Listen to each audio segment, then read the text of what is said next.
Okay. So, does anybody want to start with the question, or would you like me to start?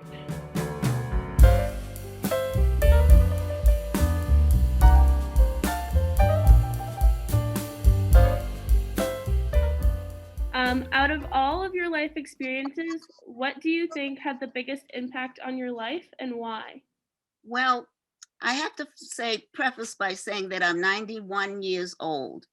And when I was 18, that was in 1948. And my biggest life experience was when I left home. I didn't leave home because I was unhappy. I had a wonderful, wonderful mother and wonderful sisters and so forth. But I wanted to explore a new life. And because I wanted to learn to be totally independent. And in those days, girls did not leave home. They stayed home, they got married to the boy around the corner, or they went off to college. And when I decided to leave home, the whole neighborhood came to my house and begged my mother. But I was 18. I had made up my mind, and I think that that had the biggest impact on my life because I was able to make my decisions and become totally independent. Why did Boston feel small to you when you were 18? Well, I knew there was a big world out there, and I wanted to see some of it. I knew absolutely nothing about Chicago. I just knew that it was a distance away from Massachusetts, where I was born. And I had a friend who that I went to school with, and she lived in the same neighborhood. We grew up together. And she was attending the University of Chicago, and she was staying at the YWCA. And the more she talked about it, then I said, oh, I'll go to Chicago where my friend Jackie is. What made you want to leave for Chicago? Well, as I just said, I had a friend that was going to college there. And because I first thought about New York, and then as I mentioned, I had a friend living in Chicago. She lived at the YWCA on the west side of Chicago. So I thought, well, that's a good distance away from home. I think I'll go there. But I didn't know anything about Chicago, nothing at all, except I used to hear the word from grown-ups about Al Capone and the mobs and all the negative things. What jobs were you hoping to get in Chicago when you thought of moving there? Well, after moving to Chicago, I applied to several businesses that I thought would hire me, but they wouldn't hire me because of my color.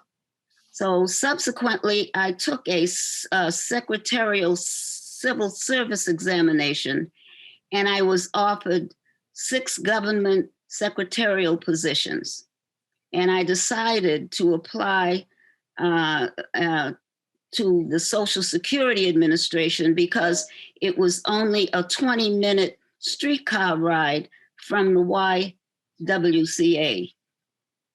What was the hardest thing about working on the white side of town in Chicago? The fear of the unknown. I had no idea. I had never been anywhere. I lived at home all my life. I didn't know what to expect. The only thing was that I just didn't know what I might be confronted with. So it was the fear of the unknown. That's my answer. The YWCA, was that primarily Black? No. It was a residential building on the west side of Chicago. It housed about 38 young women, and Jackie and I were the only 2 in the building of color. They weren't friendly, but it wasn't that they were unfriendly, but they weren't friendly.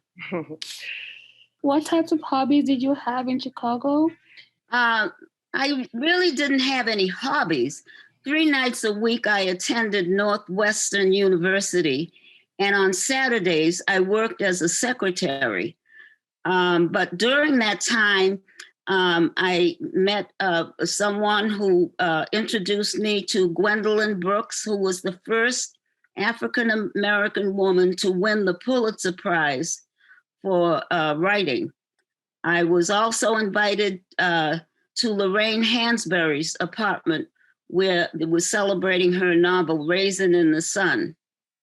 And I treated myself to an amazing performance by Josephine Baker in a downtown theater. So those were my hobbies, if you want to call them hobbies. I didn't have time for hobbies. Must have been amazing to see Josephine Baker live in the theater, huh? Yes. That's fabulous. Now, I want to say, I know the next set of questions are related to your love interests. Yes. And I will say that as we were reading the stories, there were many, particularly the boys in the class who are not here with us today, that were very curious about your relationship with Edward. And wondering if you loved both men and if you were torn between them.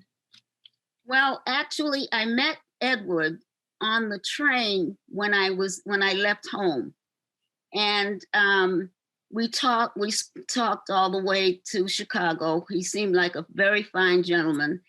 And after I was at the Y a few days, he called and wanted to take me to the movies. And so we dated. But I was never in love with him. He was in love with me, but I was not in love with him. I was only in love with Milton. And in your story that we read, or I think it was the story, you said that you didn't have a marriage ceremony. You got married real quick, right? Did you ever have a marriage ceremony? No, actually, that's a kind of a long story. No, we did not. But we were married by a minister in Oak Bluffs at the Oak Bluffs. The minister he was the minister of the Methodist Church in the campgrounds. Yep. And he married us. He performed the service. Do you have photos? Were you able to take some photos and get? No photos. But I do have a photo that was taken the day we were married on the beach, in the town beach. Do you still have your dress that you wore or anything like that? No, it was not a formal wedding. It was very informal. Where did you learn the skills of typing? The University of Chicago did not have any colored secretaries. And the Urban League, who was in contact with the university, they sent me there to apply. And he said, now they're going to give you a series of tests. And if they don't hire you, if you pass all those tests and they don't hire you, I want you to call me. I did go to the university employment office, and she looked at me very menacingly.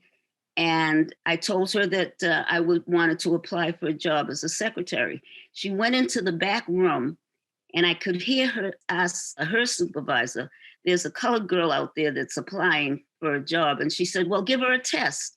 Test her in typing. And she did. I passed with no problem.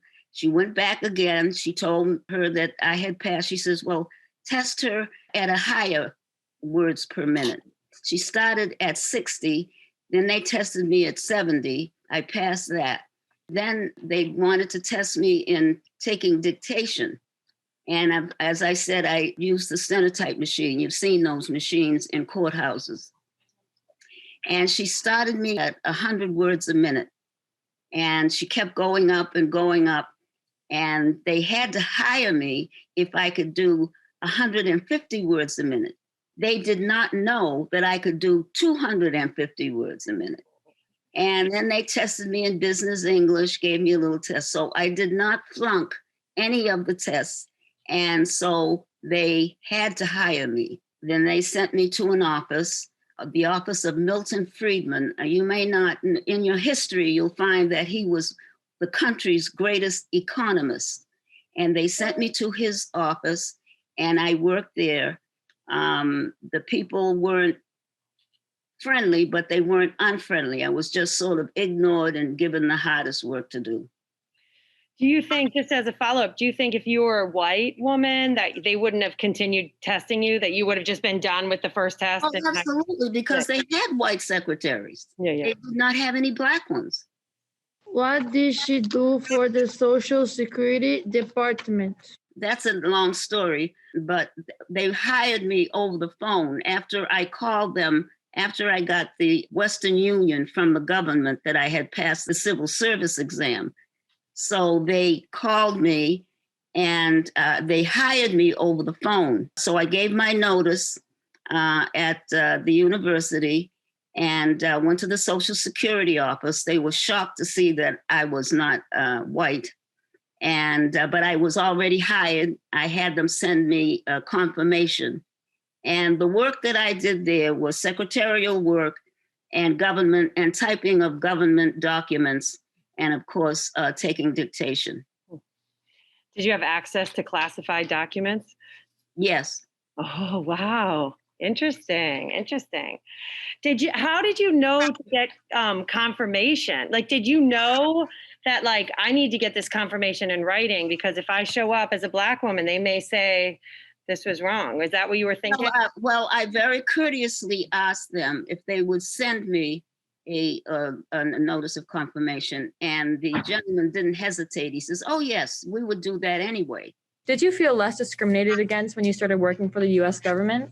Since I had expected and experienced bigotry and racism among white people, I never felt less than anyone. And I continued to be the best person and worker that I could be.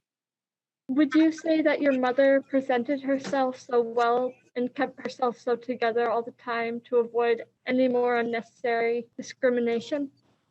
Well, my mother always presented herself well because she had pride in herself and her appearance, and that it felt that it was her dignity to always look her best. You know, when we were very little, very young, she would say, "Now I'm going to the drugstore, don't answer the door for anyone." Anyway, she would always put the rouge on her cheeks and then she'd put on her lipstick. And I would say, "Well, Mama, where are you going?" She said, "The drugstore," which was like a 5-minute walk from our house. She always looked, everyone, even my friends today say, "I remember your mother. She always looked so nice."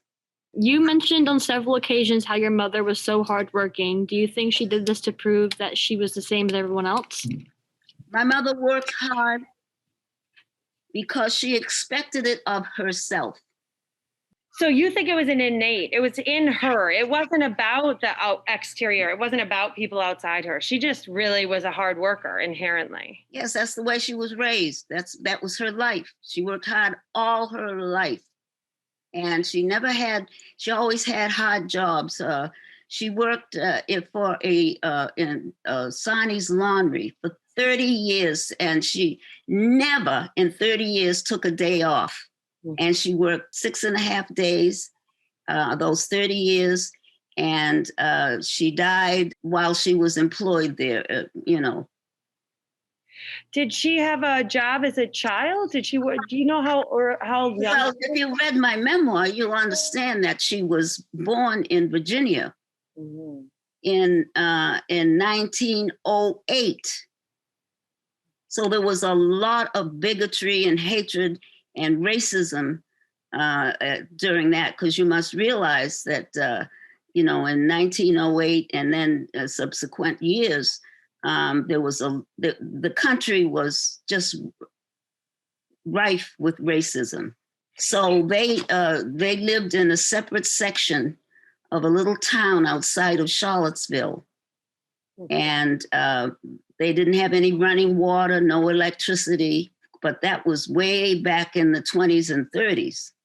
And she moves north at some point. She moves up into Boston, right? Well, her mother sent her to Boston to live with a relative and a cousin. And the cousin sent her to school because there was no school in Virginia where she lived.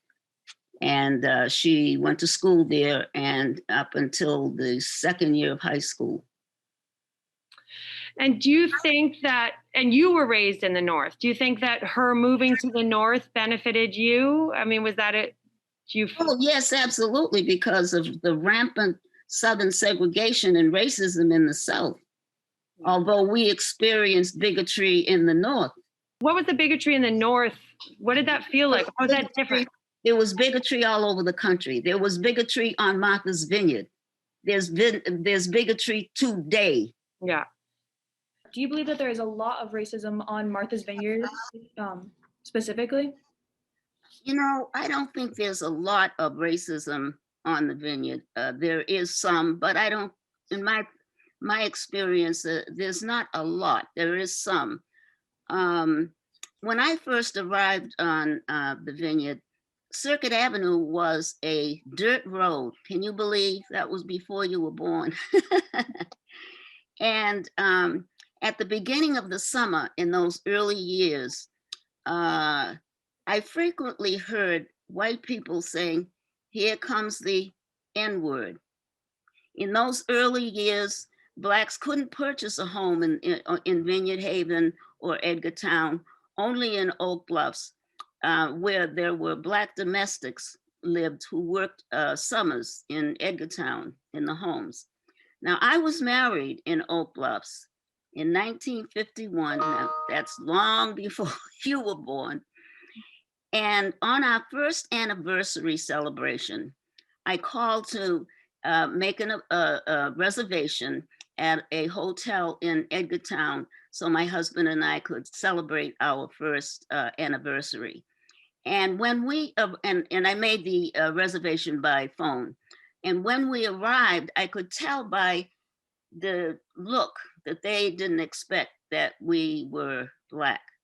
And they wouldn't seat us. And so it was clearly evident that that they were shocked that we were a Black couple, and they made several excuses and they wouldn't serve us. And my husband never set foot in Edgartown again. I mean, we were just so hurt. But another of racist experiences years later on the island in Oak Bluffs, when I took my daughter when she was a little girl out to lunch to a restaurant on Circuit Avenue. When we entered, we sat down. When we entered, the restaurant was practically empty. So we just, no one was around when we walked in. So we just sat down at a table near the window. The window that you would look out on the street on Circuit Avenue. The waitress informed me that that table was reserved and directed us to a table at the back of the restaurant.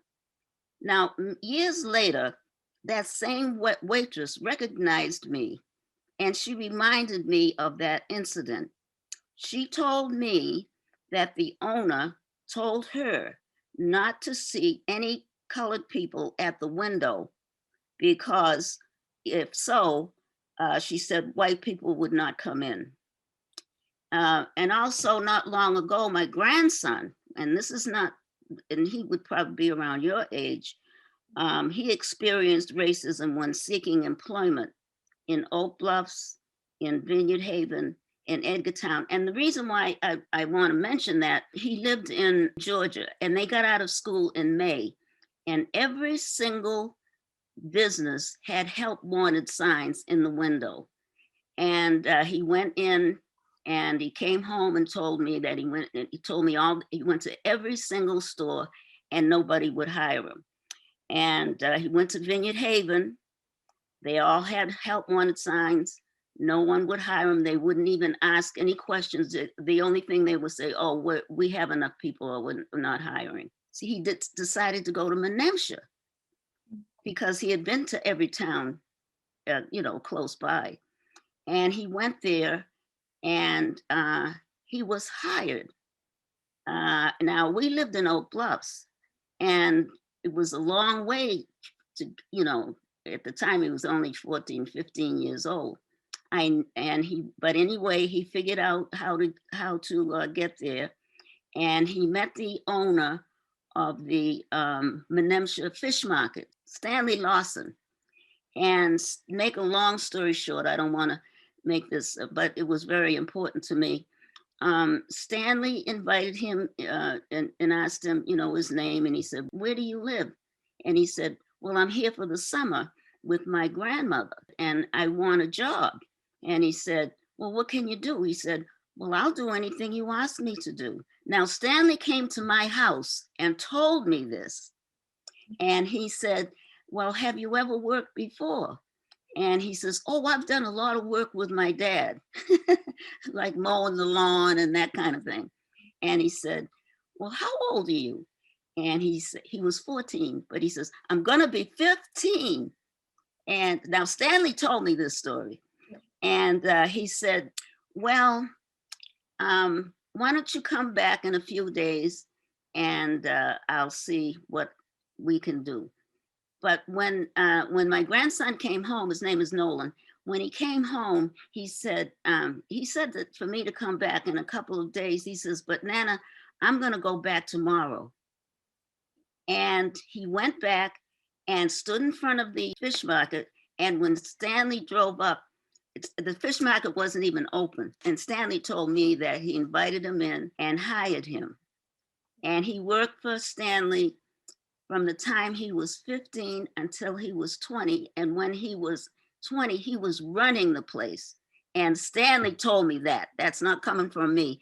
And not once, God is my witness, did I drive him to Menemsha or pick him up. He always got up in the morning and he would run first and take a shower, and then he would ride his bike and put it on the bus. Anyway, he went to and worked for Stanley all those years, and Stanley just loves my grandson. But so I've had a lot of experiences here in racism, but not as much now as it was many years ago. Okay. And I'm wondering, Marie, if there's any parts of your story, so any parts of your life that you haven't had a chance to record. And I know there's some questions that I have that weren't on that list. Those were just a selection of questions on the list. My memoir is still in draft condition. Oh, it is. I'm still adding. It's amazing. I can lay in bed at night and think about things that happened 50, 60 years ago, and I'll reach over and write it down, so I'll include it. But I can't remember what I did last Wednesday. I have a couple questions that you may be able to answer, but we didn't give you in writing first. But I was very curious about your story. I think your son's name was David, right? Your son's name is David? Yes. About his experience in the Boston public school and your, yeah. Yeah. The school that he went, well, I was naive enough to think that I had a better education than my children would have in the Boston public schools. But that was not to be. The school that he attended in the first, second, and third grades, the elementary school, was actually located on the corner of the street where we lived. But to cut to the chase of the story, I took him out of that school and put him in another school where there were predominantly white and Jewish children. And sure enough, it was revealed that he did not get the education in the elementary school that was predominantly Black, and the teachers were very racist. They called the children names, which I won't repeat. He was subjected to some racism at the new school, but he stayed there until I was able to put him in a private high school. Yeah, and he goes on to be quite now he is a physician. Yeah. He's had an extraordinary career. I believe you said he worked for the UN, right? Or No. He worked when he got out of New York University School of Medicine. He was selected to attend the CDC in Atlanta. Yeah. And he worked there until he retired from there.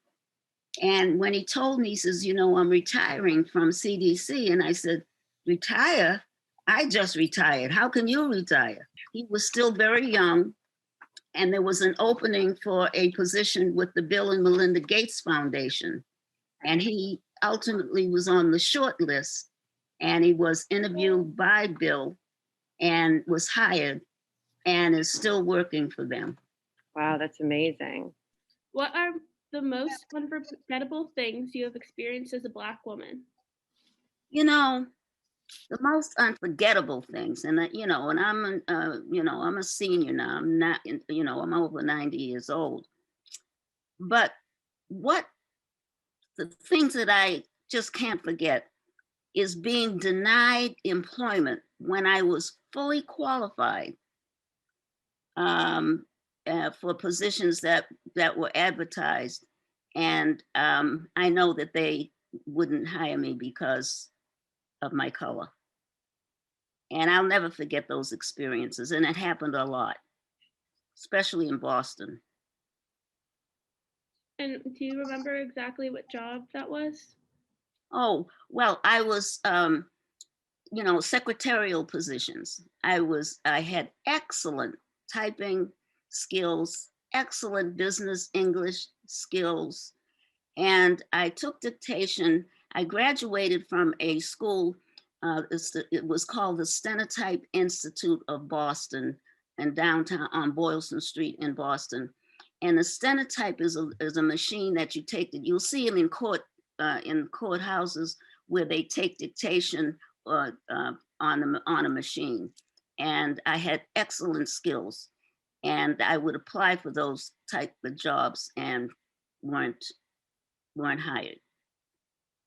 And that was very hurtful and you know. All right, I think we're done. Okay. Marie, thank you so much. Well, you are so welcome. It has been a pleasure.